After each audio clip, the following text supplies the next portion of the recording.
Welcome everyone to today's digital devotion. This past Sunday, we looked at the story of Hagar in Genesis chapter 16.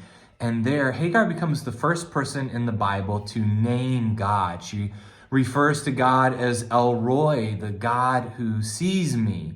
And I think it's a really powerful image to help us understand who God is. In the ancient Near East, it was really common for different cultures to name their God. They'd give them names to try to understand them, to define them. But we learn quickly that the God of Israel, when God is asked to give a name, says simply, Yahweh. I am who I am. There is no name. You can't circumscribe God or define God or limit God. This just is the God who is the God over all. This is not one of many gods. This is simply God. And yet we do try to attribute names to God. Scripture does this because we have to use our limited language, our limited understanding to speak about our experiences of God. And so there are so many names for God in Scripture.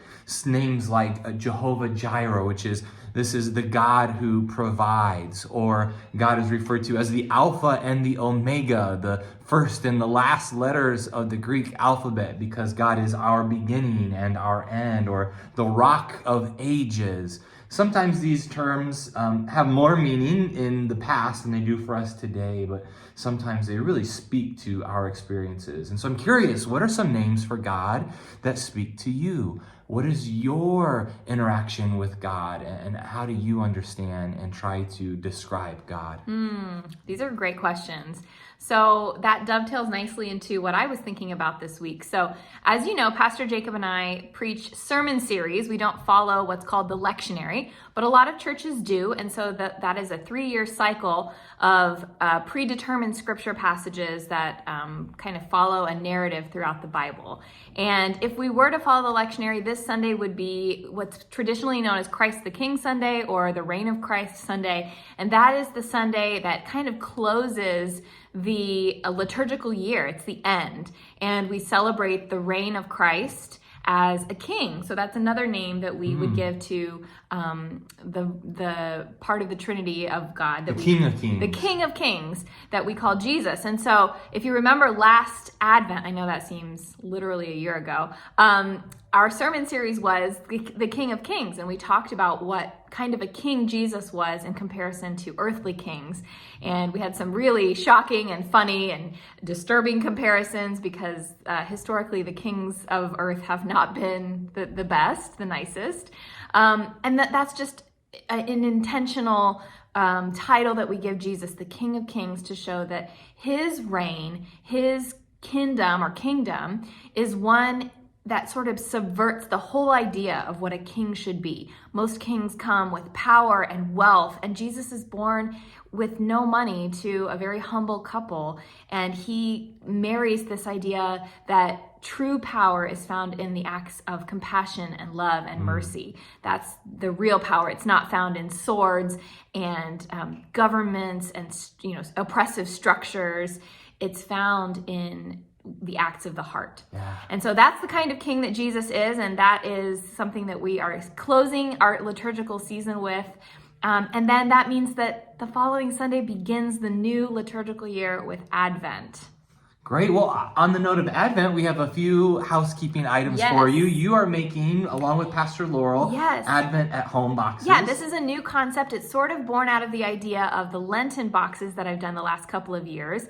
And these Advent boxes are a lot of fun. They are craft and devotional based. So for each week of Advent, there is a devotion, a craft, a reflection for you. They're for all ages, really. They're sort of designed with families in mind, with young children, but they would honestly be fun for anyone of any age.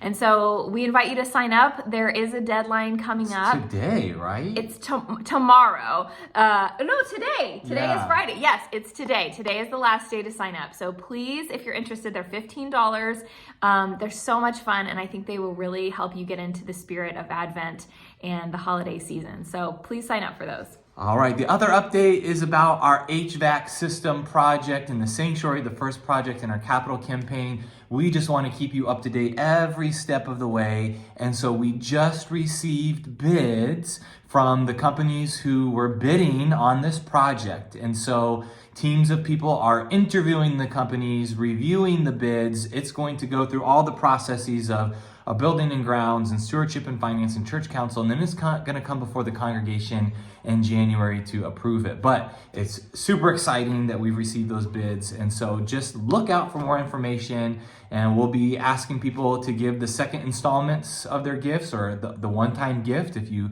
said you give a one-time gift, just to make sure we have enough cash in hand to move forward. We're really pushing to get this in place before next summer. So we're crossing our fingers and hoping that's the case. But things are moving, so we'll keep you posted. Yeah, and just a big thank you to everyone who has stuck with us through this project. It's been years in the making, so many conversations and research has had to be done. And so we're just grateful for everyone who's been a part of this, who continues to be a part of this, who continues to donate funds towards this campaign. We know that it's only going to get more expensive the longer we wait, and it's only going to be more difficult to make this happen. And so we're trying to move as quickly as we can with what we have. So thank you for being a part of this campaign. Yeah, absolutely. And the bids were expensive, so yeah, I mean, I think we all expected, right? Important. Inflation, we're all feeling it, Yeah. and so that was a little bit of a downer to see that the bids were higher than we had hoped. But again, we have great faith in this congregation that we are going to keep pushing forward,